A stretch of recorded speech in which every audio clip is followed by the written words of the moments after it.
देखिए, good news ये है कि if you have attended issue of shares, this chapter is going to be a walk through.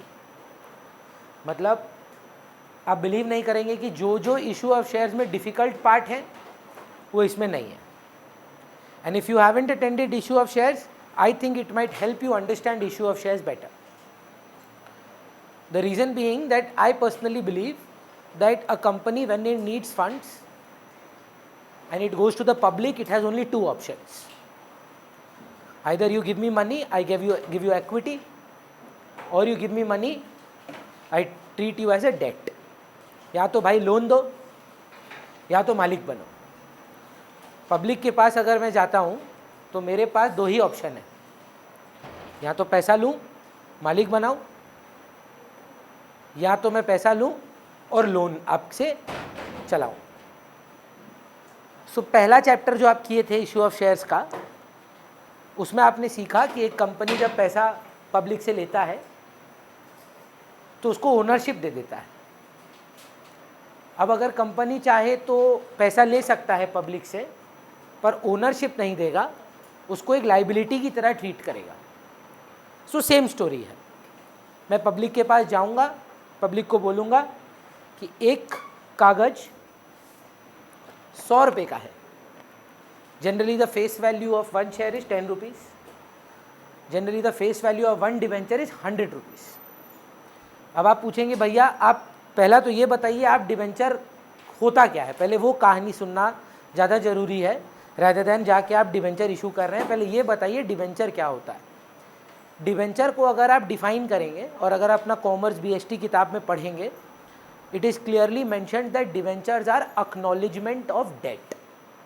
अब इसको इंग्लिश में समझिए कि मैं एक्नॉलेज करता हूँ कि मैंने आपसे लोन लिया है, तो मैं आपको क्या दूंगा, एक एक्नॉलेजमेंट दूंगा, एक कागज़ दूंगा जिसमें मैं लिखूंगा दैट आई रोहिन खन्ना या R Khanna centre for excellence limited have accepted money from Yug Kedia, one debenture का 100 रुपीज़। ऐसे में आपको अगर 100 पन्ने दूँ तो आपके पास 100 × 100 वर्थ के डिवेंचर हो गए। भैया आप उसका करेंगे क्या? कुछ नहीं, अपने पास रखूँगा,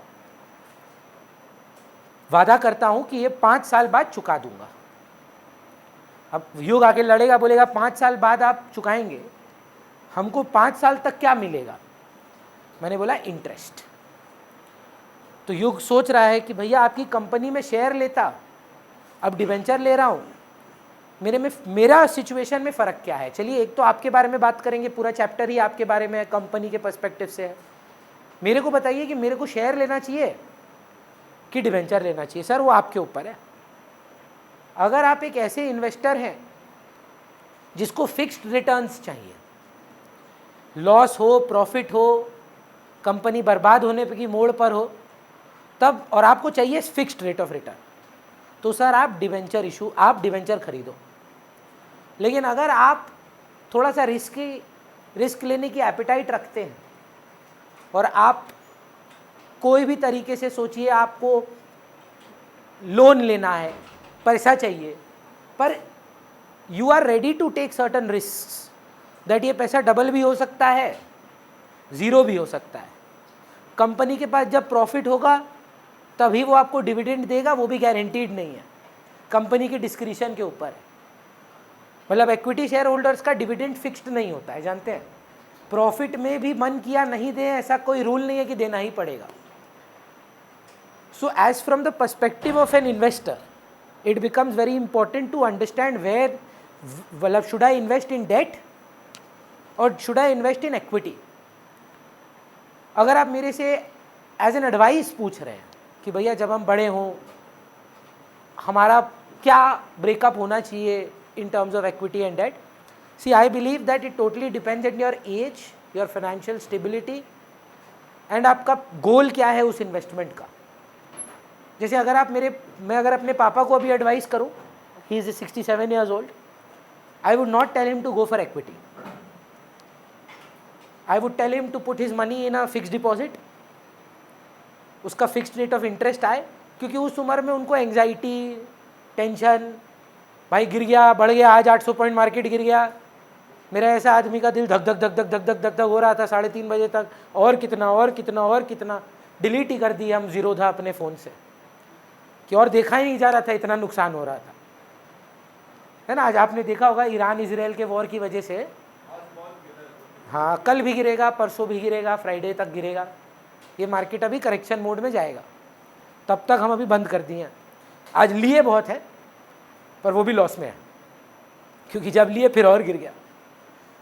पर अगेन मेरे पास ना भी रिस्क एपिटाइट है, मैं अभी रिस्क उठा सकता हूं तो मैं कंपनी की इक्विटी खरीद रहा हूं।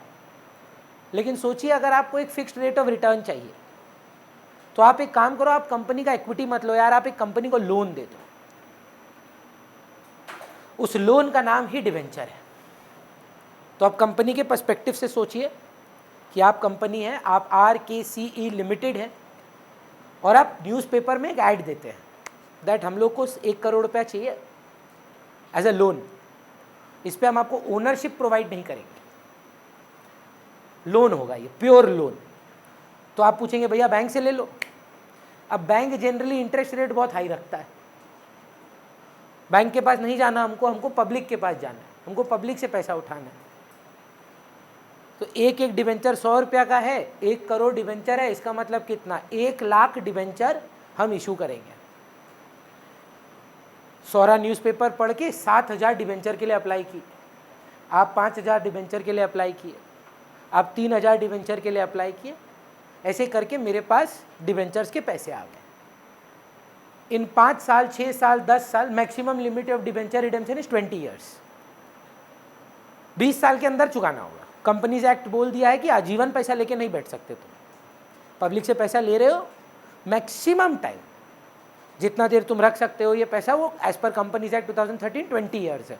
पहले दिखा देना है, पहले दे दो, कोई दिक्कत नहीं है। पर अभी ये चैप्टर जो है वो इशू के बारे में, रिडेम्पशन के बारे में नहीं है। फॉर्चुनेट अनफॉर्चुनेट दोनों है ये कि CBSE में रिडेम्पशन ऑफ डिवेंचर बोल के एक चैप्टर हुआ करता था जो हटा दिया गया। अब हमारे स्कोप में आ रहे हैं सिर्फ इशू ऑफ डिवेंचर ही है। बोलिए। आप बोले थे कि शेयर में अगर प्रॉफिट भी होगा तब भी जरूरी नहीं है कि दे, तो कंपनी तो कभी भी नहीं रहेगी। अब उसमें क्या होता है सर, नाम खराब हो जाता है।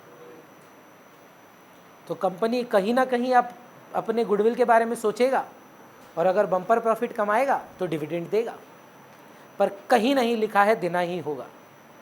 प्योर डिस्क्रिशन है, pure discretion. Last Reliance dividend दिया होगा 2012 या 13 में, उसके बाद दिया ही नहीं। तो भी रिलायंस के they are only holding it for capital appreciation. Sir I bought it for 1200 today, तो गिर गया चलो, पर 2-3 दिन पहले 2900 रुपये का था। When you buy an equity, market capital triple हो गया यार।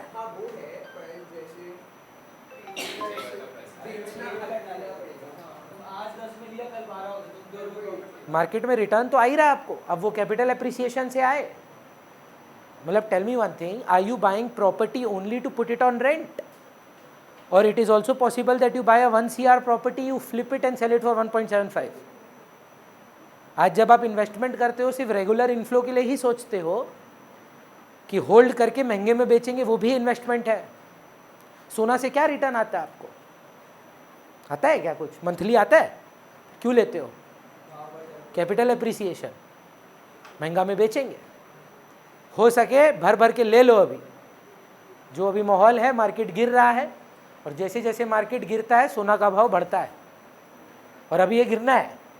अब रैली आएगा, चालू होगा इलेक्शन स्टार्ट होने पे।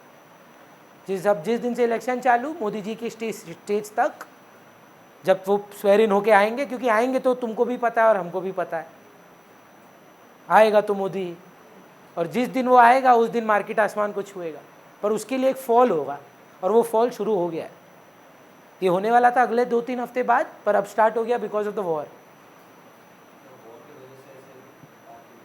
जब भी कोई तनाव होगा ना कोई देशों के बीच में, तो ग्लोबल इकोनॉमी इम्पैक्ट करेगा, क्योंकि wars are expensive, and when wars are expensive the main thing that will become expensive sir is petroleum. और जब पेट्रोलियम महंगा हो जाता है ना, सब कुछ महंगा हो जाता है, और जैसे ही सब कुछ महंगा हो जाता है सब नुकसान में चले जाते हैं। नहीं यार, यूएस का रिलेशन हर वॉर में है। ईरान है, वो बीच में घुसेगा। दो यूएस ने स्टेटमेंट दिया है इसराइल को कि आप मत गोली मारो, ट्राई टू मेंटेन पीस, पर ईरान और यूएस का बहुत एंटी है, तो एक्सपेक्ट तो करिए यूएस का रिटेलिएशन तो होगा ही होगा, आज हो कल हो 6 महीना बाद हो। वहाँ पे यूक्रेन रशिया भी चल रहा है, साथ ही में सीरिया वाला लड़ाई अलग चल रहा है। तो ये अभी मार्केट ही कुछ इस प्रकार का है कि गिरना निश्चित है। तो अब इस मोमेंट पे आप अगर इक्विटी लेने जाएंगे तो बहुत रिस्की है। अगर आप अभी रिस्क एपिटाइट हाई है, आप अभी मेरी उम्र के हैं या हमसे छोटे हैं, तो आप ये दुख दुख सह सकते हैं। रिस्की अच्छा कैसे है सर? तो वो कैसे मालूम कब होगा? कैसे पता उसके बाद फिर एक और ना हो? वही तो बोल रहे हैं, रिस्क तो है। ये तो देखो अब ऑब्वियस बात है, सबके पास ना सौरा होल्डिंग कैपेसिटी नहीं होता है, सबके पास उतना दिन रखने का, लॉस रखने का कैपेबिलिटी नहीं होता है। अब क्या होता है, लोग पैसा अपॉर्चुनिटी आता है खरीद तो लेते हैं, पर क्या करते हैं, अपनी इनकम से लेते हैं जिससे घर चलाना था। You should always buy only from the money that you don't need it. Saving भी नहीं, सेविंग भी जरूरत पड़े तो बेचना पड़ता है। वो पैसा जो आपको छोटा ही हो, 100 रुपया हो, हाँ, जिसपे आपको फर्क नहीं पड़े कि मार्केट गिर रहा है तो आप ऐप ही डिलीट कर दो कि नहीं देखेंगे हम बक, है ना, कि आपको फर्क नहीं पड़ना चाहिए कि आपका यहाँ पे पैसा चला गया। क्योंकि देखिए अभी तक प्रॉफिट या लॉस बुक तो हुआ नहीं है, आपने तो उसमें उतना में खरीदा था, आपकी एसेट में उतने का हिस्टोरिकल कॉस्ट कॉन्सेप्ट पे खड़ा है, तो वो 0 पे आ जाए कि 1 करोड़ पे चले जाए, जब तक आप बेचोगे नहीं वो रियलाइज्ड नहीं है। सो वही है, इवेंचुअली तो बढ़ना है, no doubt about it, eventually, पर वो इवेंचुअली कब है किसी को नहीं पता। जब कोविड फर्स्ट वेव आया था, लोग भर भर के खरीदा था, ये सोच के कभी तो बढ़ेगा, तो सेकंड वेव आ गया, फिर लोग खरीदे, फिर थर्ड वेव आ गया। आदमी नहीं प्रिडिक्ट कर सकता है कि कितने दिन कितना क्या झमेला चल रहा है, क्या मालूम कल क्या हो जाए। एक रिपोर्ट लगा था हिंडनबर्ग का, पूरा मार्केट को निकल लेके चला गया, अडानी ग्रुप को लेके चला गया। एक रिपोर्ट, हिंडनबर्ग बोल के एक फाइनेंशियल एनालिसिस था, तो बोला था अडानी फ्रॉड है। अब उंगली अडानी पे नहीं उठाया गया था, उंगली गवर्नमेंट पे उठाया गया था। एक कंपनी कुछ नहीं है सेंसेक्स के सामने, पर यह बोलना कि बीजेपी गवर्नमेंट सपोर्ट करती है एक ग्रुप को, ये एक इन्वेस्टर का फेथ निकल जाता है, पूरा मार्केट क्रैश कर गया। समझ रहे? तो ये आई एग्री विथ यू, मैंने मेरा लाइफ का पॉलिसी है, रे रिस्क है तो इश्क है, पर ये मत बोलो कि रिस्क नहीं है, रिस्क तो है, 100% रिस्क है। तो अगर आपका दिल ज़्यादा दुख दुख करता है, आपको ज़्यादा एंग्जाइटी होता है, तो इक्विटी छोड़िए, डिवेंचर लीजिए। पर याद रखिएगा, डिवेंचर जो है वो एकदम फिक्स्ड रिटर्न वाला आदमी है। अगर कंपनी 1000 करोड़ लाख का प्रॉफिट भी कमाएगा, तुम जितना पैसा लगाए थे तुमको उसका वही रेट ऑफ इंटरेस्ट पे पैसा मिलेगा। मतलब आप 5 लाख रुपया लगाए हो ना, कंपनी का प्रॉफिट 1000 करोड़, तो भी तुमको 5 लाख का 8% मिलेगा। कंपनी का profit 1000 million billion trillion dollar आए तो भी तुमको 5 लाख का 8% ही मिलेगा। कंपनी अगर लॉस में चले जाए, बंद होने की वर्ज पे हो, तो भी तुमको इंटरेस्ट मिलेगा और वही फिक्स्ड इंटरेस्ट मिलेगा। तो डिवेंचर के फ़ायदे भी हैं, नुकसान भी हैं। प्रेफरेंस शेयर ट्रेड नहीं होता सौरा, बाजार में जो आप खरीदना बेचना देखते हैं वो सिर्फ इक्विटी है। Preference is basically a modified debenture, वो भी रेट ऑफ इंटरेस्ट की जगह रेट ऑफ डिविडेंड फिक्स्ड हो जाता है और उसमें आपको ओनरशिप मिल जाता है, वोटिंग राइट्स नहीं होते हैं। इक्विटी में आपको वोटिंग राइट्स मिलते हैं, प्रेफरेंस में आपको वोटिंग राइट्स नहीं मिलते हैं। हाँ, पहले डिवेंचर, फिर प्रेफरेंस शेयर्स और फिर इक्विटी। तो ये जो मैं पढ़ाता हूँ हमेशा एग्जाम्पल यही देता हूँ। इक्विटी शेयर होल्डर जो है आपका, वो है आपके mummy papa. Preference share holder हैं आपके relatives other than mummy papa, और डिवेंचर जो है आपके वो है पड़ोसी। आप तीनों से पैसा लेते हैं और बिजनेस चालू करते हैं। बताइए, भगवान ना करे कंपनी बंद होने को आए, आप सबसे पहले किसको आपका पैसा चुकाएंगे? बच गया तो चाचा मामा, फिर अगर बच जाए तो मम्मी पापा। आपकी विवाह किस बातें चल रही हैं चारवीं, फ्यूचर में, आज नहीं। आप इसमें से किसको हक देंगे बात करने का? सिर्फ मम्मी पापा। वोटिंग राइट्स किसके हैं? सिर्फ इक्विटी के। आप सर बाहर वाले हो, आप हो पड़ोसी, आपका ओपिनियन मैटर करता है, पर देसी चेप मत बनिए, बाहर से ओपिनियन दीजिए। बात तो खाली मम्मी पापा का ही माना जाएगा। सोचिए 15,000 करोड़ का प्रॉफिट आ गया, 15 लाख करोड़ का प्रॉफिट आ गया। इसको तो उतना ही दोगे जितना प्रॉमिस किए थे, 8% ऑफ योर इन्वेस्टमेंट। ताऊजी चाचा मामा को भी उतना ही दोगे जितना प्रॉमिस किए थे। ये मम्मी पापा पता है कितने भले हैं? मम्मी पापा क्या बोलेंगे? बेटा जितना मन है दे, नहीं है मन मत दे, कोई रिस्ट्रिक्शन नहीं है तेरे ऊपर। अगर मन किया तो दे देना, नहीं मन किया तो मत देना, कोई रेट फिक्स नहीं करना है हमको। लिटरली देखिएगा, अगर आप नोटिस करें, यही डिफरेंस है इक्विटी प्रेफरेंस और डिवेंचर में। हमारा डिस्कशन आज इस पे है। बोलिए।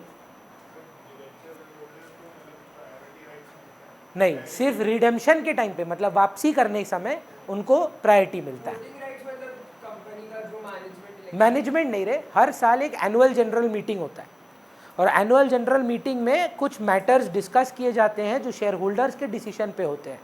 Like appointment of managing director हो गया, या कोई बड़ा डिसीजन है, ऑडिटर को अपॉइंट करना है। पर जैसे शेयर होल्डर्स को मतलब ज़्यादा पता है नहीं कि हाँ, तो इसलिए उनको पूरा एक कागज़ दिया जाता है, पहले बताया जाता है क्या एजेंडा है, आपको बताया जाएगा कितना कुछ है, उसके बाद आपका वोट लिया जाएगा। मेरे को सर हर साल आता है, मैं जा नहीं सकता है रिलायंस, मतलब गुजरात में उनका एनुअल जनरल मीटिंग होता है, तो वो हमको ना वो भेज देते हैं इलेक्ट्रोरल बैलेट कि सर हमारा वोटिंग होगा, ये रहा लिंक, आप ज्वाइन जरूर करिएगा और वोट करिएगा। आपका एक एक वोट मैटर करता है। पहले जब ये ऑनलाइन नहीं होता था, मेरे पापा का देखे हम, चिट्ठी आता था, ये एजेंडा है सर, इस दिन डिस्कस होगा, आप अपना वोट टिक मार के, और वो लोग कितना भला लोग होता है, स्टैंप भी भेजता है कि आपका पैसा खर्चा ना हो। चिट्ठी में स्टैंप भेजता है, बोला यही स्टैंप लगा के यही जो एड्रेस है इसमें वापस सेंड कर देना। जब कंपनी चलाओगे ये सब तो करना पड़ेगा यार, क्योंकि तुम पब्लिक का पैसा से काम कर रहे हो।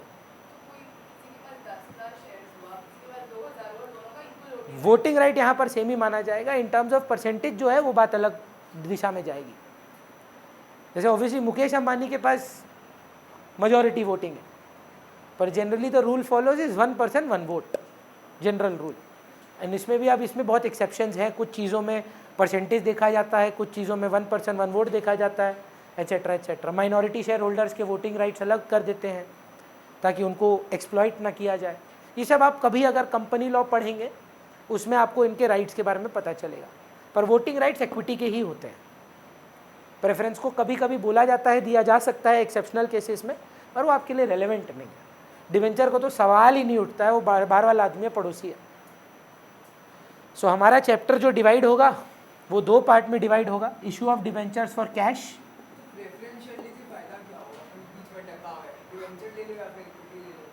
प्रेफरेंस शेयर में फ़ायदा ये है क्या सर, आपका ना मतलब स्टेटस ओनर का है थोड़ा सा, हाँ, पर है आप डिवेंचर ही, उससे बेटर आप डिवेंचर ही लो। पर आप बोल सकते हैं कि हाँ मेरे पास कंपनी का इक्विटी है। हाँ, जब प्रेफरेंस को तभी मिलता है जब प्रॉफिट हो। अगर आप पूछ रहे हैं कि भैया क्यों कोई इन्वेस्ट करेगा, जनरली प्रेफरेंस शेयर का डिविडेंड डिवेंचर के डिविडेंड से हायर होता है। तो अगर आप डिवेंचर लेंगे तो 8% इंटरेस्ट मिलेगा, डिवेंचर लेंगे तो 12% मिलेगा प्रेफरेंस शेयर। तो अगर आपको रिस्क लेना है तो आप प्रेफरेंस शेयर लीजिए, क्योंकि वो सिर्फ आपको प्रॉफिट पे मिलेगा। कंपनी का प्रॉफिट हुआ तो 12% फिक्स्ड है, नहीं हुआ तो नहीं मिलेगा। डिवेंचर बोल रहा है प्रॉफिट हो लॉस हो कुछ भी हो हम तुमको 8% दे देंगे। तो basically as a from the perspective of the investor you are doing a FD. हमारा अकाउंट्स किसके पर्सपेक्टिव से है, इन्वेस्टर की कंपनी। हमारा जो अकाउंट बनता है वो क्या पर्सपेक्टिव है, इन्वेस्टर का होता है कि कंपनी का होता है? तो हम लोग कंपनी है। तो मैं RKC गया हूँ आपके पास पैसा लेने, आपसे कैश मांग रहा हूँ, भैया उसके बदले क्या आप देंगे? एक कागज जिस पे लिखा है आई एक्नॉलेज योर डेट, कि मैं वो करता हूँ तुमको पैसा, पक्का मैं वापस करूँगा। जब तक वापस नहीं करूँगा सालाना 8%, 7%, 6% ब्याज देता रहूँगा, चाहे मेरा कंपनी डूब ही क्यों ना रहा हो, तुम्हारा ब्याज तुमको सही टाइम पर मिल जाएगा। नहीं तो फिर कंपनी को डिसॉल्व किया जाता है। 20 साल से ज़्यादा आप जा नहीं सकते। योर एसेट्स विल बी मतलब auctioned off, the money from that will be used to pay off debentures. You can not exceed 20 years. ज़रूरी भी नहीं है, कर दे तो और भी अच्छा। एक क्लास 11-12 में आप BST पढ़ेंगे ना, कॉमर्स BST जो भी, उसमें एक डीमेरिट है डिवेंचर का, can be shown the door, मतलब जब मन किया रिडीम कर सकते हो। मन किया आज लोन लिए, कल वापस करना है, जाओ निकलो, नोटिस भी नहीं देना होगा। लोन चुकाने के लिए हमको परमिशन चाहिए क्या? लोन लिए थे, लोन वापस कर रहे हैं। इज्जत नहीं है डिवेंचर होल्डर का, सच बोले तो। आप चाहे तो ड्यू डेट से पहले उसको वापस कर दें, ड्यू डेट बोला हुआ है तो ड्यू डेट में वापस करें। पर अगर आप मेरे को पूछे ना, सबसे बाहर वाला फीलिंग डिवेंचर वालों को होता होगा। लिटरली मतलब एक ग्रुप बनता होगा, जैसे एनुअल जनरल मीटिंग में इक्विटी वाला लोग बैठ के एकदम सामने वाला फ्रंट रो में बैठता होगा और बोलता होगा हाँ हम लोग असली ओनर हैं। उसके पीछे प्रेफरेंस वाला बैठता होगा, बोला हम लोग दूसरा वाला ओनर है। ओनर है पर उतना बड़ा ओनर नहीं है हम लोग। प्रेफरेंस तो महंगा में भी बिकता है, जैसे आपने 100 का है और इक्विटी 10 का है, हाँ, पर प्रेफरेंस मार्केट में ट्रेड नहीं होता है, तो और डिसएडवांटेज और डिसएडवांटेज बोल सकते हैं। और लास्ट रो में बैठता है डिवेंचर, वो है सेकंड ग्रेड बेचारा, वो बाहर वाला है, कोई भी वोटिंग राइट नहीं है उसका, हाई प्रॉफिट पे हाई रिवॉर्ड नहीं है उसका, जब तब निकाल सकते हैं आप उसको। तो थोड़ा बेइज्जत वाला कैटेगरी में चला जाता है। पर पॉइंट क्या है भैया हमारा, हम जाएंगे आपसे पैसा लेंगे और बोलेंगे कि आप मेरी लाइबिलिटी हैं, बेच दें अपना एसेट। फाइन नहीं होता है सर, आपका सारा एसेट बेच दिया जाएगा, जब तक आप चुकाएंगे नहीं आपको इंटरेस्ट देते रहना होगा।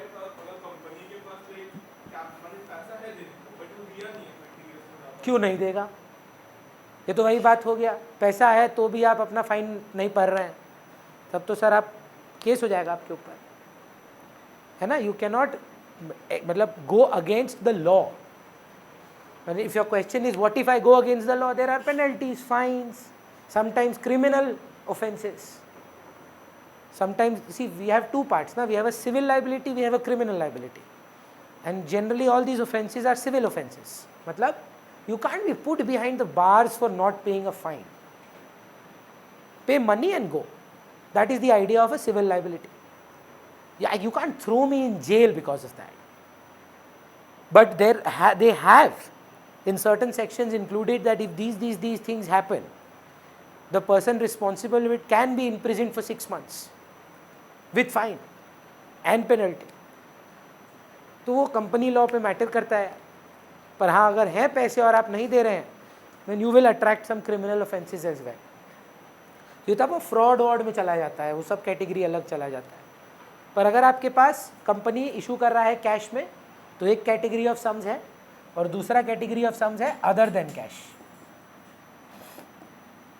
जो लोग इशू ऑफ शेयर्स किए हैं उनको कुछ याद आ रहा होगा, सेम डिस्टिंक्शन था। और जो लोग का पहला बार है, आपको अगेन इशू ऑफ शेयर समझने में थोड़ी हेल्प हो जाएगी। Now generally the face value of a debenture is 100। Option number 1, take the 100 in one go, lump sum, or divide it into installments. The installments are mainly application, allotment, first call, final call. घर लेने के दो तरीके हैं। Same example when you did issue of shares. 1 crore का घर पसंद आया वारिजा को, ऑप्शन नंबर 1, 1 करोड़ लिया, मुंह पे मारा, घर ले लिया। ऑप्शन नंबर 2, पहला साल में 20 लाख दिया, दूसरा साल में 30 लाख दिया, इंस्टॉलमेंट्स में। अब ईएमआई क्या होता है, आपको हम रियलिटी बताना चाहते हैं। सर आप ना बिल्डर को पैसा एक बार में दे देते हो, ईएमआई का जो आप बात कर रहे हैं वो इंस्टॉलमेंट नहीं है। मैं क्यों क्लियर करना चाहता हूँ that if I buy a property let's say in ideal and I take a bank loan, you need to understand that the bank has paid Ideal in its entirety. Now the loan is between me and HDFC, not between me and Ideal. But when I say installment, I mean that Ideal is doing a new construction and right now there is nothing being made. It is saying, sir, give us 20 lakh now, give your next payment when the building is ready, give the next payment when your flat is ready, give the next payment when you want delivery, and give the next payment when you want to do your registry. वो होता है instalment. आप जो EMI बोलते हैं ये एक misconception है कि आप इंस्टॉलमेंट पे कर रहे हैं घर वालों को। आप अपनी पूरी पेमेंट कर चुके हैं डेवलपर को, आपका लोन अब एचडीएफसी के साथ है। जब आप गाड़ी लेते हैं, मैंने जैसे एसएन हुंडई से ली, मेरा लोन एसएन हुंडई के साथ नहीं है। एचडीएफसी ने मेक श्योर किया है कि एसएन हुंडई को उसके पूरे पैसे मिल जाएं। मेरा लोन अब एचडीएफसी के साथ है। पर सोचिए अगर एसएन हुंडई हमको ऑप्शन देता कि सुनो यार तुम तो जान पहचान हो, आज 4 लाख दो, अगले 6 महीने बाद 2 लाख देना, फिर 3-4 महीने बाद और पैसा दे देना, फिर उसके बाद और थोड़ा पैसा दे देना, वो होती है इंस्टॉलमेंट। समझ पा रहे हैं?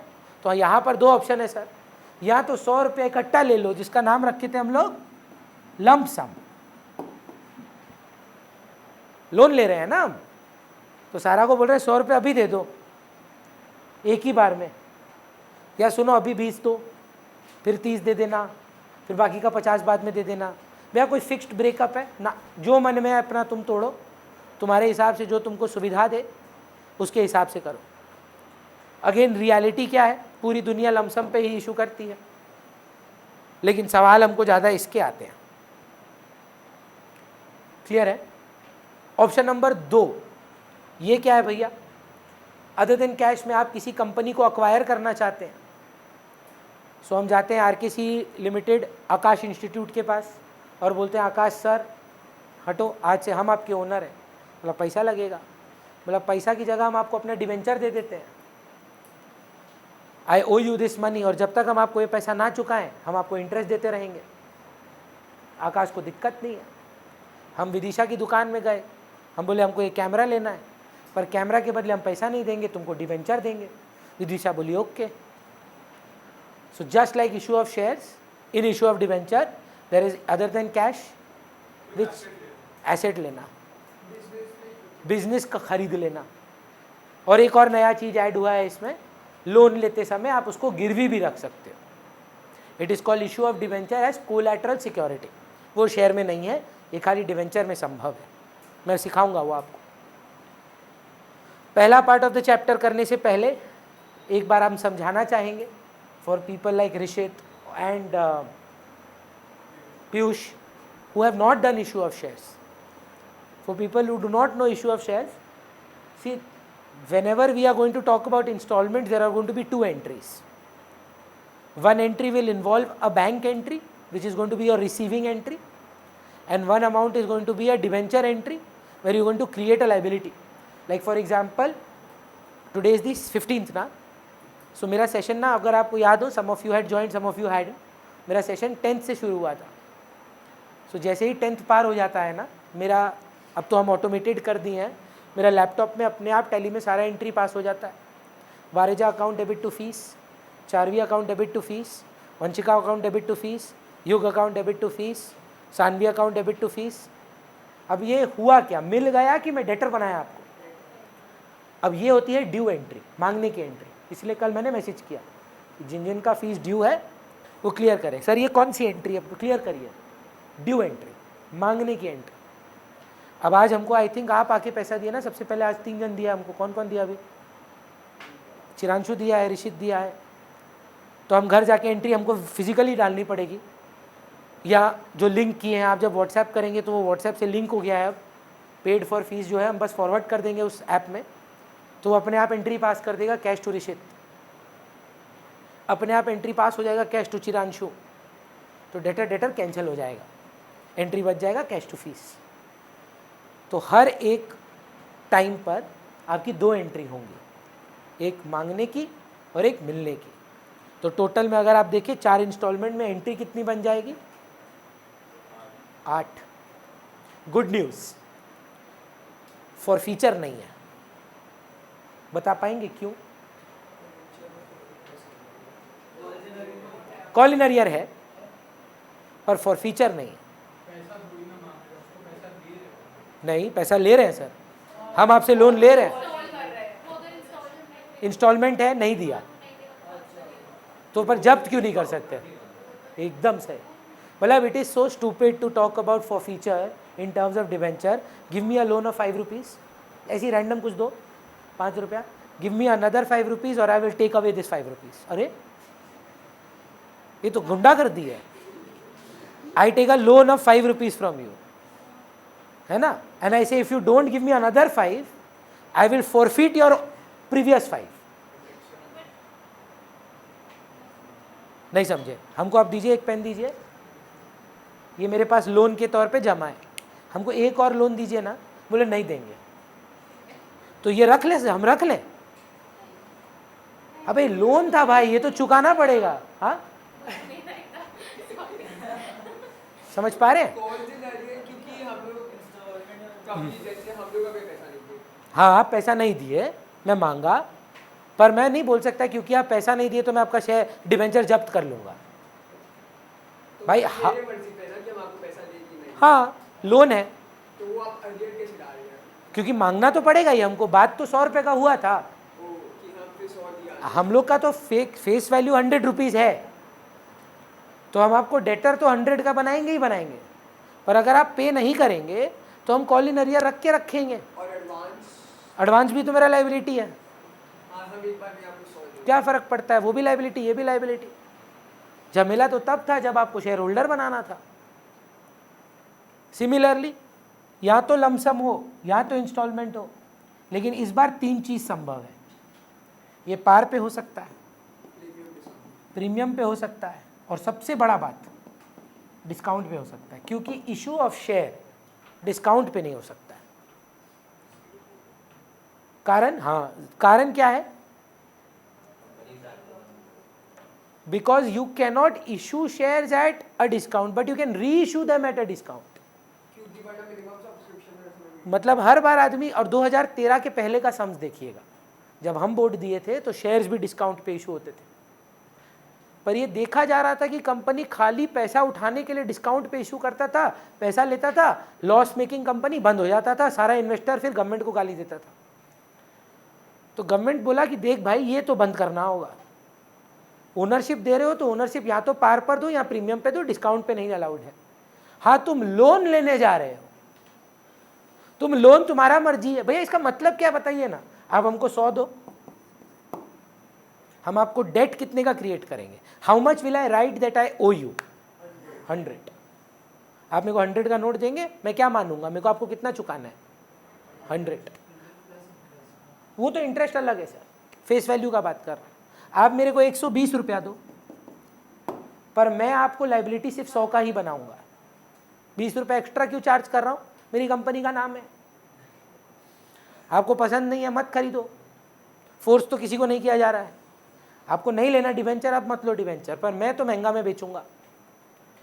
अब अगर आप प्रैक्टिकल सवाल पूछें कि भैया ऐसा कोई क्यों करेगा, रेट ऑफ इंटरेस्ट हाई रहा तो सोचिए 12% देने के लिए रेडी है। हमेशा फेस वैल्यू पे, बहुत अच्छा सवाल पूछ रहे हैं। चाहे पार हो, प्रीमियम हो या डिस्काउंट, ब्याज हमेशा फेस वैल्यू पे ही मिलेगा, जो है 100 रुपया। अब इधर देखिए, आप ना एक काम करो सानवी, हमको ना 90 रुपया दे दो, पर लाइबिलिटी में आपको 100 का ही बनाऊंगा। यह है issue of debenture at a discount.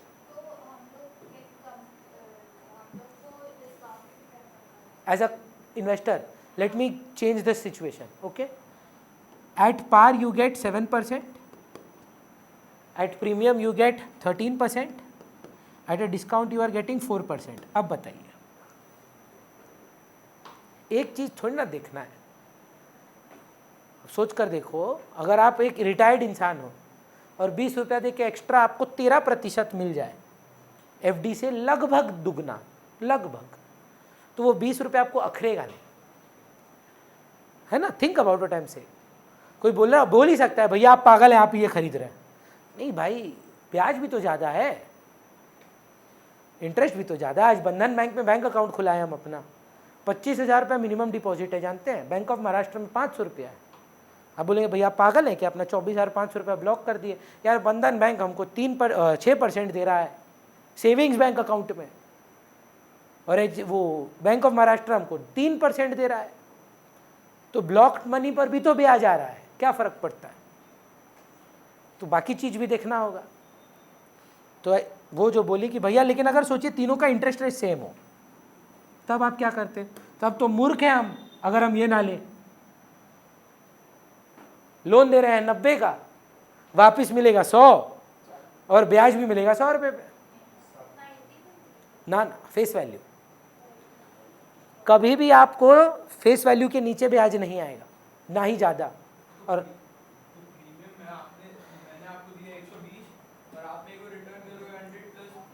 Interest इसमें मैं आप मेरे को देंगे 90, मैं आपको चुकाऊंगा 100 प्लस इंटरेस्ट।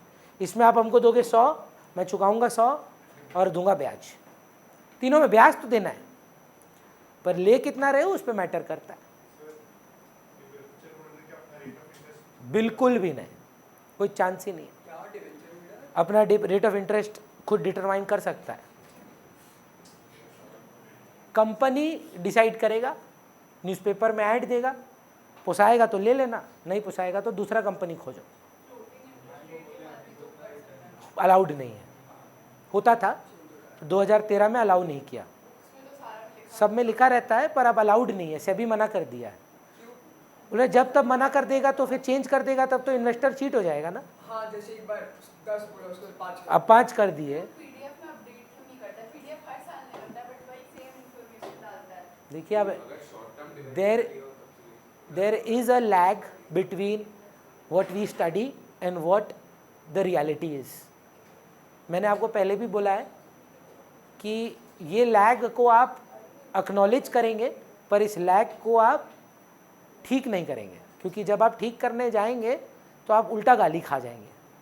अगर आप बाई चांस बोल देते हैं स्कूल में कि किताब गलत है, तो ऑटोमेटिकली आप डांट खा जाएंगे, है ना। तो ये एक्नॉलेज तो ऑब्वियस बात है यार। रियल लाइफ में हम तो पहले ही आपको बताया, आज कौन सी दुनिया में शेयर्स इंस्टॉलमेंट्स में इशू होता है। इसका तो बुक भी नहीं है, इसका पीडीएफ हर साल निकलता है, तो क्या प्रॉब्लम है इसमें मेंशन करने से? चेंजेस हो जाते हैं, टीचर्स को अपडेट करना पड़ता है, हर साल नई चीज़ पढ़नी पड़ती है। हाँ, उसमें फ्लोटिंग वो लिखा हुआ है, बट फ्लोटिंग अलाउड नहीं है। अब बैंक में जाइए, फ्लोटिंग रेट लीजिए, डिवेंचर में अलाउड नहीं है। बैंक्स में तो मेरा भी, हाँ सर एकदम बढ़िया होता है। कि मतलब अगर मार्केट के रेट के हिसाब से फ्लोटिंग रेट लेते हैं तो वो आपको मतलब ख़राब टाइम्स में रेट ऑफ इंटरेस्ट कम कर देता है। सो अगर आप बैंक से लोन ले रहे हैं तो फ्लोटिंग रेट, अब मेरा चल रहा है फ्लोटिंग रेट पे लोन, तो नहीं, जैसे अगर किस बेसिस पे रहता है floating rate? वो बैंक डिसाइड करता है।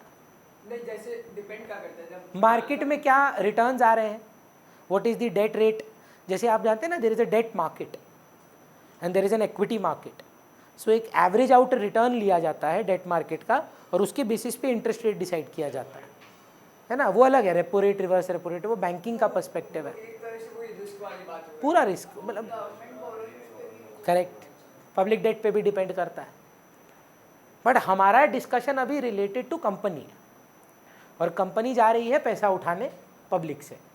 और पहले कर लेते हैं लमसम का बात, क्योंकि ज़्यादातर इधर लमसम काम आएगा इस चैप्टर में। जैसे इशू ऑफ शेयर में ज़्यादा क्या काम आता है, इंस्टॉलमेंट। पर ये चैप्टर में आप देखेंगे आज जो आप मेरे साथ चीज़ सीखेंगे वो लमसम के बारे में ज़्यादा है। तो 3 पार्ट में मैं तोड़ रहा हूँ। मैं अगर इशू ऑफ शेयर कर रहा हूँ at par, at premium and at a discount, sorry ये 3 भाग में मैंने अपना एंट्रीज को तोड़ूंगा मैं। ये कौन सा हेडिंग है आपका, issue of debenture at in a lump sum. एक बार में 100 रुपया उठाएंगे आप एक ही इंस्टॉलमेंट होंगी, पर एंट्री होंगी पीयूष 2। पहली एंट्री होगी रिसीव करने की, एंट्री का नाम होगा बैंक अकाउंट डेबिट 100 रुपया। बैंक में कितना आएगा, पार है 100 का चीज़ 100 अंकुश, टू DA प्लस ए। भैया DA प्लस क्या है, डिवेंचर एप्लीकेशन एंड अलॉटमेंट, एक ही इंस्टॉलमेंट है, यही एप्लीकेशन है यही अलॉटमेंट है। आप अप्लाई करोगे, इसी में आप मालिक बनोगे, मालिक तो नहीं डिवेंचर होल्डर बनोगे। कोई एक ऐसा एंट्री बताइए ना मैम प्लीज़ सौरा, जहाँ पे debenture application and allotment cancel हो जाए और उसके बदले एक नई लाइबिलिटी आज से आप सीखेंगे, टू X% डिवेंचर। ये X% जो है वो क्वेश्चन में मेंशन्ड होता है, that is the interest rate, fixed interest rate of the debenture holder. Debenture application and allotment 100 rupees, to X% debenture, capital की जगह होती है। जो शेयर कैपिटल था वो अब X% डिवेंचर बन जाता है। तो जैसे ऋषित, पीयूष और anyone who hasn't done issue of shares, the first entry used to be bank to share application and allotment, and the second entry used to be share application and allotment to equity share capital. तो जहाँ जहाँ share शब्द था हमने उसको debenture से replace कर दिया और हमारी एंट्री बन गई बैंक टू DA प्लस ए, और DA प्लस ए को कैंसिल करने के लिए उसको डेबिट किए और लाइबिलिटी क्रिएट किए डिवेंचर के नाम का।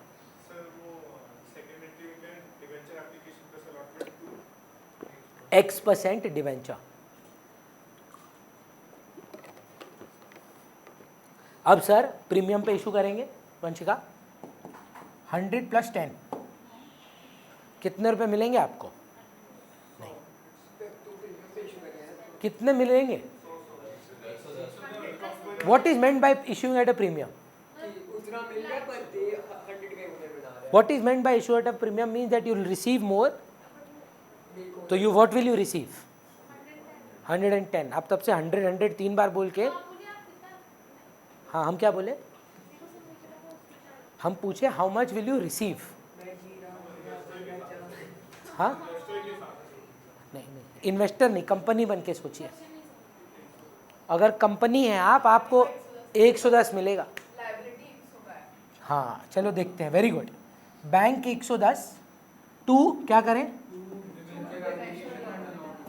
110, नहीं 110। याद रखिए प्रीमियम जो शब्द है ना वो कैपिटल के साथ जाता है, और जब कैपिटल नहीं है तो डिवेंचर के साथ जाता है। और if people who have attended issue of share classes, premium is the entry it is impacting the due entries, not the receiving entries.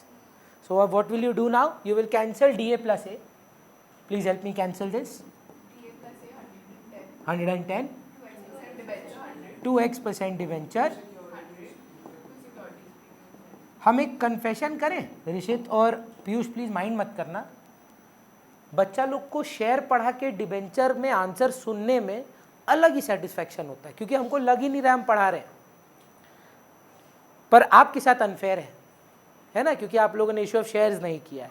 पर कोई भी बच्चा अगर इशू ऑफ शेयर करके डिवेंचर करता है, उसको ना एक जैसे ISC में होता है, आप लोगों में से मेजरली सभी CBSE ही हैं, कोई नहीं ISC ना इधर, या आप हैं ISC में ना एक कॉन्सेप्ट आता है कॉमिक रिलीफ का, शेक्सपियर में स्पेसिफिकली। कोई जैसे आप अब मैकबेथ पढ़ रहे हैं क्या, तो मैकबेथ में एक मर्डर होता है किंग का, डंकन बोल के, तो उसमें उसी के बाद एक सीन आता है पोटर सीन। तो पोटर बोल के एक कैरेक्टर है जो ड्रंक रहते हैं, और बहुत हंसी मजाक का सीन है, बहुत फनी सीन है। तो हमको लगता है अकाउंट सिलेबस भी कुछ इस प्रकार से ड्राफ्ट किया है, ये heavy transfer to capital reserve, pro rata, ये सब के बाद तो लल्लू सा टॉपिक दे दिया इशू ऑफ डिवेंचर। कुछ नहीं है सर, दूध भात शेयर्स है, दूध भात शेयर, दूध भात जानते हैं आप लोग का जनरेशन शायद दूध भात नहीं जानता है, कभी खेले कुछ, हाँ क्रिकेट खेले हैं ना, हाँ। ये बेचारा उन बच्चों के लिए है जो फेल हो रहे हैं। हमको लगता है पर्सनली कि यार कोई बात नहीं, 40 नहीं ला पा रहे हो, डिवेंचर करके चले जाओ, कम से कम 5-7 तो आ ही जाएगा। पास नहीं हो पा रहे हो, डिवेंचर कर लो। सिमिलरली ऐसे दूसरे चैप्टर भी हैं, एक चैप्टर है कंपैरेटिव कॉमन साइज। आप बिलीव करेंगे उस चैप्टर में क्या है, सच बोल रहा हूँ, जिस दिन स्कूल में होगा ना आपको मेरा याद आएगा। 2 साल का बैलेंस शीट दे देता है, पता है क्या करना है उसमें, एब्सोल्यूट चेंज और परसेंटेज चेंज निकालना है, मतलब माइनस करना है और माइनस अमाउंट को ओरिजिनल इंटू 100 करना है। वारिजा जैसे बच्चों के लिए वो बहुत डिफिकल्ट है क्योंकि मैथ है। कितना मार्क्स का है? 6 मार्क्स में क्या करना है, खाली सोच, minus multiply minus multiply. Issue जैसे पार्टनरशिप में भी ऐसे 2 चैप्टर है, गुडविल भी उसी प्रकार का चैप्टर है। कॉमिक रिलीफ है कि भाई तुम लोग फेल मत हो यार, पास हो जाओ। सो ये मेरे को लगता है इशू ऑफ डिवेंचर जो है वो आपके अकाउंट सिलेबस का, स्पेशली कंपनी अकाउंट्स का कॉमिक रिलीफ है। क्योंकि इसके बाद जो चैप्टर है ना, वो बाप रे बाप, बड़े के टफ चैप्टर है। Cash flow statement, ratio analysis, तो उसमें अच्छा खासा आप लोग चिढ़ेंगे, गुस्सा होंगे। इशू ऑफ शेयर जैसा है, थोड़ा टफ है, पर ये देखिए आप आराम से निकालेंगे। आज ही देखिएगा, कम से कम आप मेरे साथ सीखने वाला पार्ट तो कंप्लीट ही कर देंगे। अच्छा, यहीं पर अगर मैं आपको बोलूं इशू ऑफ डिवेंचर हो रहा है एट अ डिस्काउंट सानवी 100 - 10, तो अपने को, कंपनी को, हाँ वंशिका, मिलेगा कितना? बैंक में कितना आएगा? 90। बैंक अकाउंट डेबिट 90 रुपया, 2 DA + A 90 rupees, DA + A 90। Liability कौन सा एंट्री में क्रिएट कर रहे हैं ऋषित? देख, पहला में कि सेकंड में? Discount on issue of debenture पूरा लिखेंगे आप, 10 रुपया।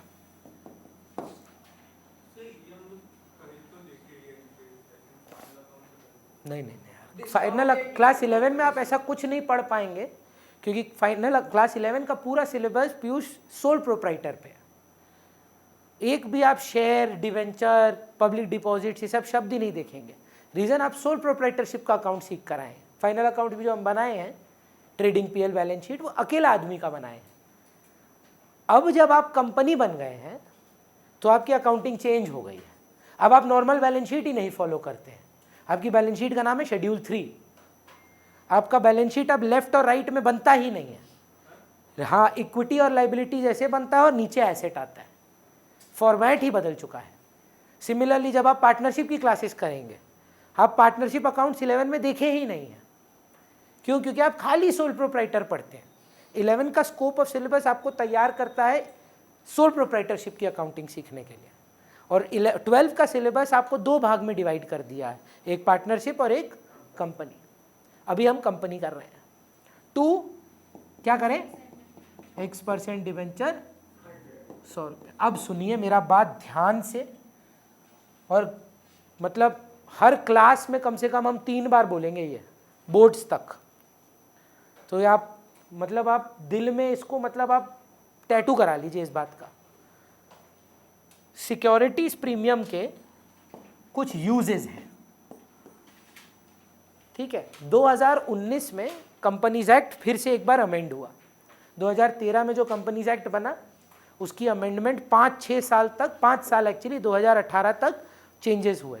बोला तुम लोग करो, स्टार्टअप उटअप स्टार्ट कियो, 5 साल काफ़ी है।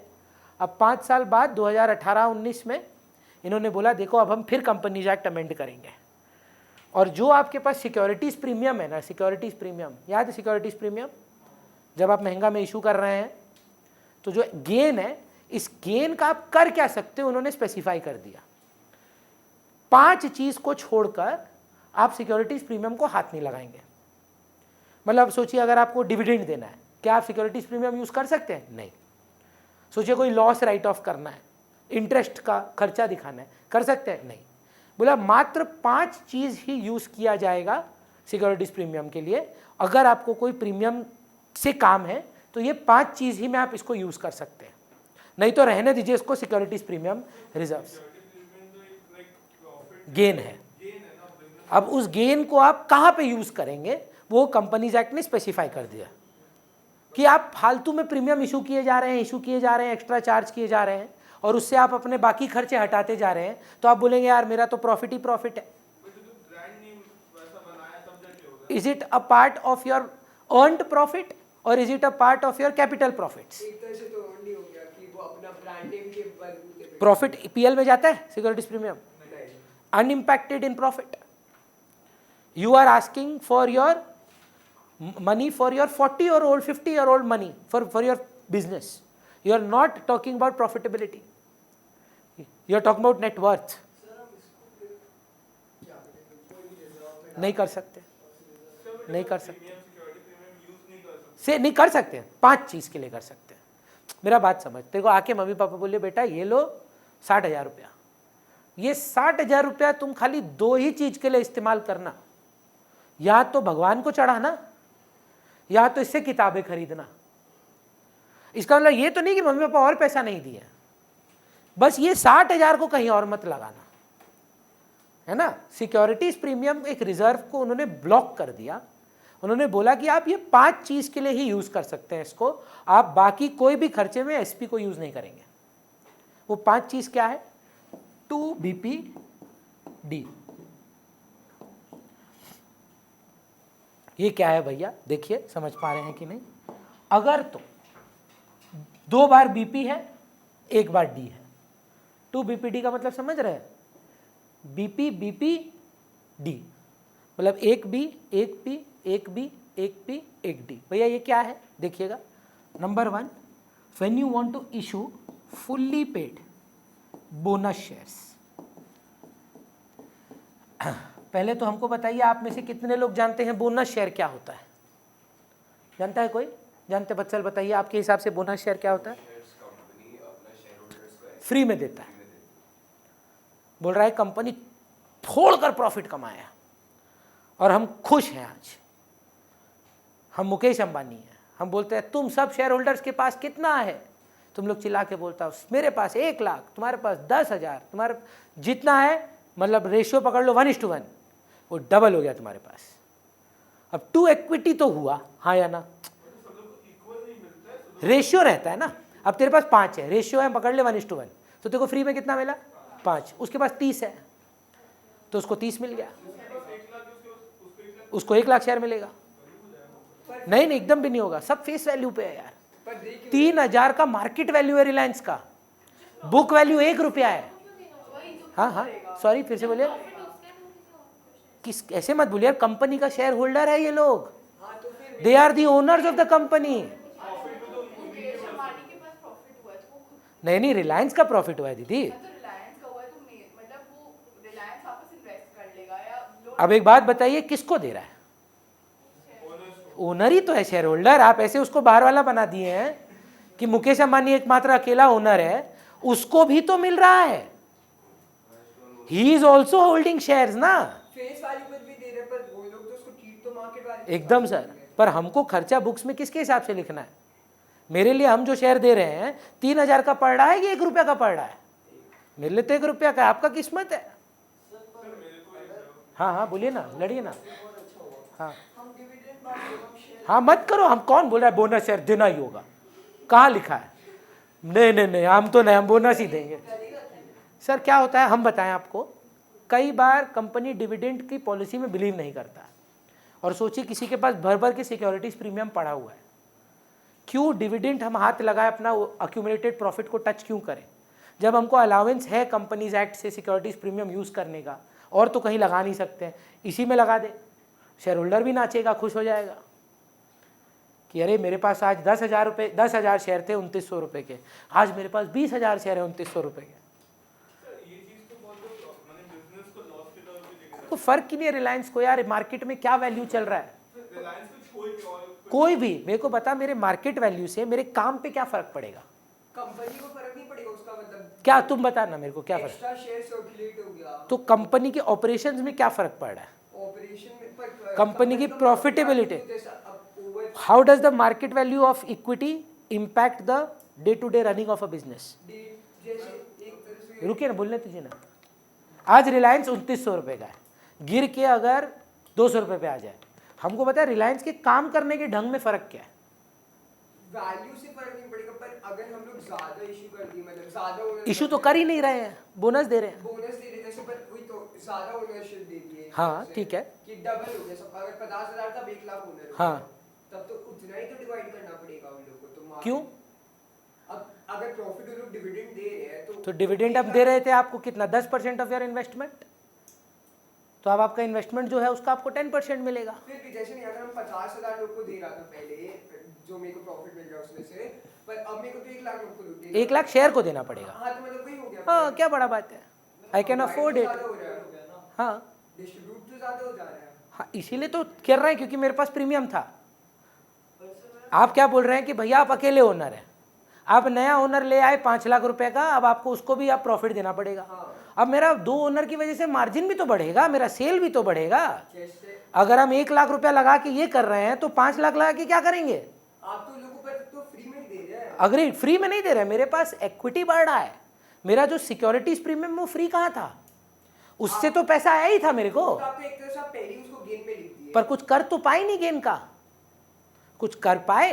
जैसा जैसा बीपी और भी तो जगह हाँ देखना और क्या क्या है, बहुत शाणा है लोग, रिस्ट्रिक्टेड ही रखा है सब कुछ। बोनस शेयर्स का क्या है, एक कंपनी तो एक limited amount of shares he issue कर सकता है। ऐसा कुछ नहीं है सर, ऑथराइज शेयर कैपिटल के नीचे रखिए, जितना इशू करना है करिए, कोई रिस्ट्रिक्शन नहीं है। इससे ऑथराइज्ड शेयर कैपिटल में अब You can't go beyond that.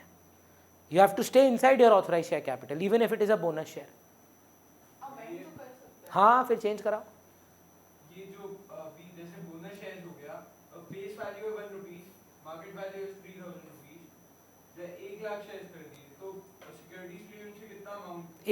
1 lakh रुपया 1 लाख। बुक्स में हमको क्या फर्क पड़ता है रिलायंस कितने का है भाई? बट जिसके पास कम शेयर्स है उसके मतलब डिससैटिस्फैक्शन नहीं होगा क्योंकि तो नेक्स्ट तुमको लेना चाहिए था ना ज़्यादा, कोई रोका था तुमको? उस चीज से तो बिजनेस प्रॉफिट कर रहे हैं। नहीं नहीं, बिजनेस को हम आज एक बात क्लियर कर लो, बिजनेस को स्टॉक मार्केट से घंटा फर्क पड़ता है। स्टॉक मार्केट किसके बीच में हो रहा है लड़ाई यहाँ पे, तुम्हारा और दूसरा इन्वेस्टर का। रिलायंस को क्या फर्क पड़ता है, वो अलग कहानी, वो भी एक पॉइंट है इसमें। पर ये क्लियर करिए, ये ना आज सीख लो, टाटा मोटर्स को नहीं फर्क पड़ता है कि उसका शेयर आज 1400 रुपया का है। तुम खरीदते हो वंशिका से, वंशिका खरीदती है वारिजा से, वारिजा खरीदती है सारा से, उसका फेस वैल्यू एक बार इशूड है, बस वही है। तुम्हारी लड़ाई दूसरे लोगों से है, कंपनी से नहीं है। कंपनी तो जब डिविडेंड भी देता है ना तो फेस वैल्यू पे देता है, मतलब 1 रुपये का अगर 1 रुपया पे देता है। मार्केट में कुछ भी नहीं जो रेट चल रहा हो फर्क नहीं पड़ता है सर। हम बता रहे हैं तुमको, हम ना जब इन्वेस्टिंग चालू किए थे 18 साल का उम्र था मेरा, हम पढ़े हीरो होंडा 800% रिटर्न देता है डिविडेंड, हम आँख बंद करके ले लिए। हीरो होंडा 14,000 रुपये का शेयर था, 800% 14,000 का, हमको तो लगा हम हीरो होंडा का 6 बाइक खरीद लेंगे डिविडेंड से। 10 रुपया का डिविडेंड, मतलब 800% ऑफ 10 रुपया दे रहा है, 80 रुपया दे रहा है 1400 शेयर में। एक शेयर 14,000 का पड़ा हमको, सुनो, एक शेयर 14,000 का, उस पर हमको 80 रुपया डिविडेंड आ रहा है। लिए तब एक ही थे, पर दुनिया को क्या लग रहा है 800% 14,000 का मिलेगा, 800% 10 रुपया का मिलेगा। तुम कंपनी में मालिक कितने का बने हो? 10 रुपए का। Company will pay you dividend only on the face value. नहीं सर, शेयर्स फ्री में उसको बांटा बोनस दिया तो इससे तो बिना पैसा लिए मेरा कंपनी लिक्विडेट हो गया लिक्विडेट नहीं हुआ सर, आप इक्विटी डाइल्यूट कर दिया। फायदा क्या हुआ इससे कंपनी का ब्रांड वैल्यू बढ़ा कि कंपनी बोनस शेयर देता है, चलो और खरीदेंगे इसको। सोचना, हम बोल रहे हैं, तुम खाली ऐसे सोच रहा है कि अरे रिलायंस के लिए बैड फील कर रहा है, मुकेश बाबू का भी तो डबल होगा, वो भी तो शेयर होल्डर है और वो भी बहुत ज्यादा शेयर होल्डर है, तो खराब क्यों फील कर रहे हो? तुम अकेले थोड़ी ना उस कश्ती में हो, तुम्हारा प्रॉफिट होगा तो बाकी सारे शेयर होल्डर का प्रॉफिट होगा। Everybody is as a owner ना। अब आप बोल रहे हैं कि नहीं छोटा ओनर है, ओनर तो ओनर है, चाहे आपके पास रिलायंस का एक शेयर है 3,000 रुपया का, कि आपके पास 3 करोड़ रुपया पड़ा हुआ है, आप ओनर तो हैं ही, डिजर्व तो करते ही हैं। और कहाँ लिखा है कि बोनस शेयर कंपलसरी है देना? अगर देंगे तो सिक्योरिटीज प्रीमियम यूज कर लीजिएगा। दूसरा 2BP है ना, तो एक और बी है, when they want to buy back shares.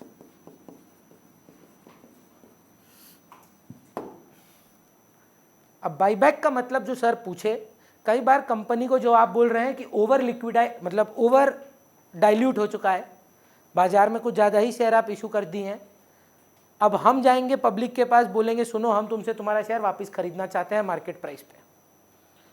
मेरी बुक्स में बताओ हम किस पे रिकॉर्ड करते हैं? फेस वैल्यू पे, हिस्टोरिकल कॉस्ट तो नहीं, फेस वैल्यू पे। हम आपसे महंगे में ले रहे हैं, obviously more than face value, तो एक नुकसान आ रहा है। वो नुकसान कौन सेट ऑफ करने बोल रहा है? बोल रहा है सिक्योरिटीज प्रीमियम से सेट ऑफ कर सकते। तो पहला 2B कौन सा है? बायबैक और बोनस शेयर। उससे क्या कर सकते हो? सिक्योरिटीज प्रीमियम के से लॉस हटा सकते हो। तीसरा P, ये आज सीखोगे, to write off premium on redemption of debentures. अभी लिख लो, आज ही क्लास में एडजस्ट हो जाएगा ये। पोरोड, पोरोड, premium on redemption of debentures. Today you will learn it. Premium on redemption of debentures. Number 4, writing off any preliminary expenses. एक और बात, अगर हम लोग एक्स्ट्रा लिक्विडेट कर देते हैं अपना शेयर को, डाइल्यूट कर देते हैं, हाँ, तो उससे प्रॉब्लम क्या होता है? मार्केट में आपके वोटिंग राइट्स डाइल्यूट हो जाते हैं। अब ज़्यादा लोगों के पास आपके शेयर्स हैं, सो डिसीजन मेकिंग में थोड़ी दिक्कत आ सकती है ना? अदरवाइज तो कोई डिफिकल्टी नहीं है। So writing off preliminary expenses. Saanvi, what are preliminary expenses? जानते हैं? अभी हम आपको बताते हैं। तो हमने एक नया कंपनी खोले है, तो जैसे टीचिंग तो मेरा पैशन है और काम भी मेरा मेन यही है, पर हम एक और साइड बिजनेस करने का सोच रहे हैं। तो एक कंपनी इनकॉर्पोरेट की है। अभी तक लगभग 60-70 हज़ार रुपये खर्चा हो गया मेरा, पर कंपनी अभी तक बना नहीं है। Article of association, memorandum of association, registration companies act में, फिर आपको अलग अलग licence, trade licence, EPF, ESI, GST की पहली रजिस्ट्रेशन, ये सब पहले ही करनी पड़ती है, क्योंकि कंपनी है, सोल प्रोप्राइटर नहीं है, पार्टनरशिप नहीं है, तो रिस्ट्रिक्शन ज़्यादा है। जिस फील्ड में लेने का सोच रहे हैं उसका लाइसेंस अलग है, तो वो अलग लेना पड़ा। अब हमको एक बात बताइए, कंपनी बन गया है क्या? कंपनी चालू होने से पहले के खर्चे सॉर्ट ऑफ वही है। Instead of incorporation call it pre incorporation cost.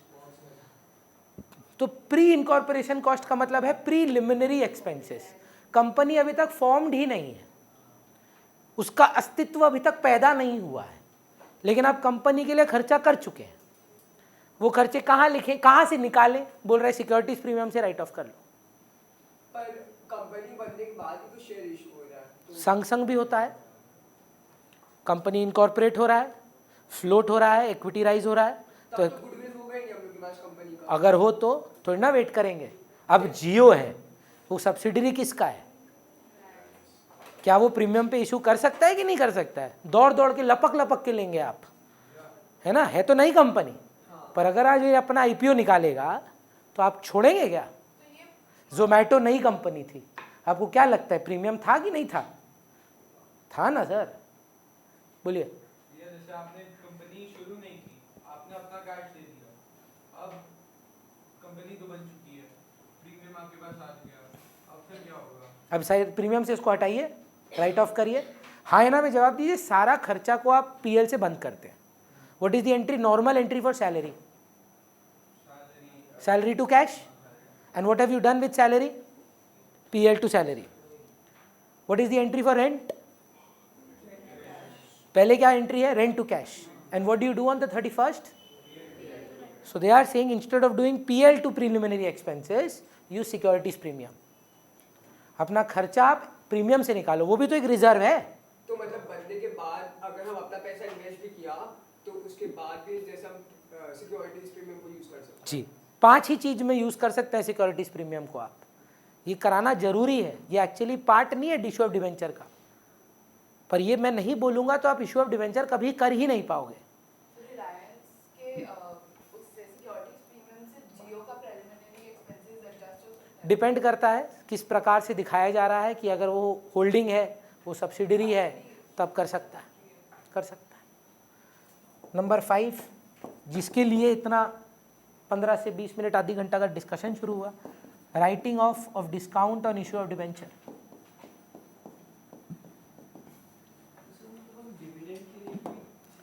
हाथ भी नहीं लगा सकते सर उसके। Dividend is only given from PL। Profit कमाए हो तो बांटो सर, अक्यूमुलेटेड से तो नहीं कर पाओगे। जब तक प्रॉफिट एक्चुअल में पीएल में नहीं आया है, डिविडेंड देने का औकात नहीं है हमारा। पर एक तरह से ये भी तो प्रॉफिट ही होगा, तो हम तो पर इज इट अर्नड प्रॉफिट और is it your profit on issue of shares and debentures? अगर पर मेरे को जैसे डिवेंचर का पेमेंट एक सेकेंड रुकना, हाँ आंसर करना, तुम्हारा डाउट एक बार में क्लियर हो जाएगा, with my counter question. Profit तो यार ये भी है, डिविडेंड में बांट दे क्या? कैपिटल रिजर्व में जो ट्रांसफर करते आए हो इश्यू ऑफ शेयर्स में, प्रॉफिट तो वो भी है, तो वो भी बांट दे क्या? बोल रहा है नहीं सर, कंपनी चलाओगे तो कुछ रूल्स एंड रेगुलेशंस फॉलो करना पड़ेगा, जो हम बोलेंगे वही करना होगा।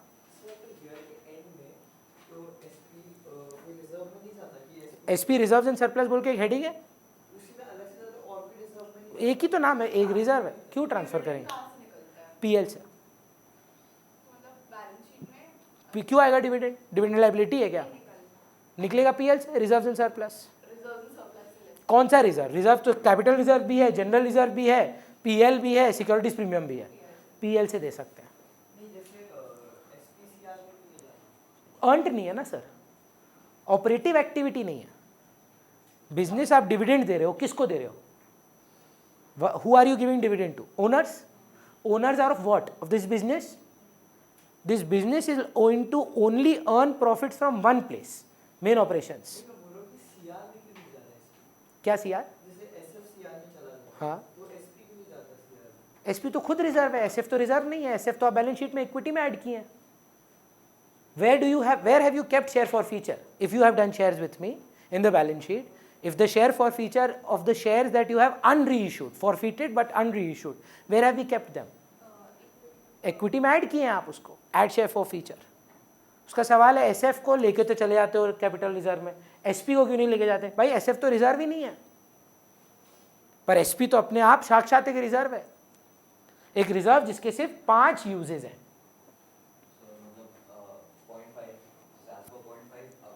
यस सर, अब मैं वापस पिछली स्लाइड पे आता हूँ। ये 10 रुपये का लॉस आप एसपी से राइट ऑफ करेंगे। आप मेरे को बताएंगे युग, ये जो मैंने आधी घंटा बर्बाद किया है उसका फ़ायदा अब आएगा। आप मेरे को बताएंगे इस डिस्काउंट को मैं बंद करूँगा, पर मैं यूज़ क्या करूँगा? एंट्री बताएं। SP to discount. सोचिए सोचिए, डिस्काउंट 10 का है, एसपी आपके पास 5 ही है। कहाँ से? 5 तो राइट ऑफ हो गया आपका एसपी से, राइट ऑफ तो पूरा 10 करना है। Statement of profit and loss. PL, company में पीएल का दूसरा नाम एसओपीएल है। जो आप सोल प्रोप्राइटरशिप में पीएल अकाउंट बोलते थे, तो उसको ग्रेजुएट हो गया, यूके चला गया, वापस आया एक्सेंट के साथ, बोला I am statement from profit and loss account, I am not profit and loss account. Sale गया, सेल बाहर घूम के आया, यूके घूम के आया, don't call me sale, I am revenue from operations. नाम चेंज हो गया, पर है एकदम सेम फितरत, वही रजनीगंधा तुलसी निकाल के खा रहा है, सब कुछ सेम, और कोई अंतर नहीं है, सब कुछ सेम है। एक्सेंट आ गया, नाम बदल दिया। एक तो कॉग्स याद है, कॉस्ट ऑफ गुड सोल्ड, बोला now I am UK back, call me CORFO. What is CORFO? Cost of revenue from operations.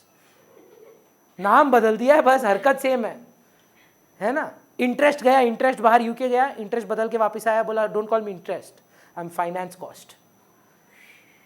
समझ रहे? नाम बदला है, बस हरकत वही है। ब्याज को ब्याज, भाई हिंदी ब्याज, नॉर्मल इंग्लिश में इंटरेस्ट, शेड्यूल 3 में फाइनेंस कॉस्ट। मतलब नाम चेंज करने से फितरत नहीं बदलता है, वही हम आपको बस बता रहे हैं। तो सिक्योरिटीज़ प्रीमियम को आप राइट ऑफ करने के लिए पहले अगर कोई डिस्काउंट आएगा तो आप सिक्योरिटीज़ प्रीमियम की तरफ देखना। सिक्योरिटीज़ प्रीमियम खत्म हो जाए तो एसओपीएल पे चले जाना। भाई एसओपीएल खत्म हो सकता है? नहीं, एसओपीएल नेगेटिव में भी जा सकता है, लॉस और बढ़ जाएगा। रिजर्व्स एंड सरप्लस के अंडर है तो रिजर्व ही ना मैम, अक्यूमुलेटेड प्रॉफिट है, और क्या है, चलेगा। और ये एकदम लास्ट में होता है मैम, क्लियर है? तो आज ना ज़्यादा नहीं करा रहे हैं, आज इतना ही करते हैं, 10 मिनट ब्रेक लेते हैं और फिर इको चालू करते हैं।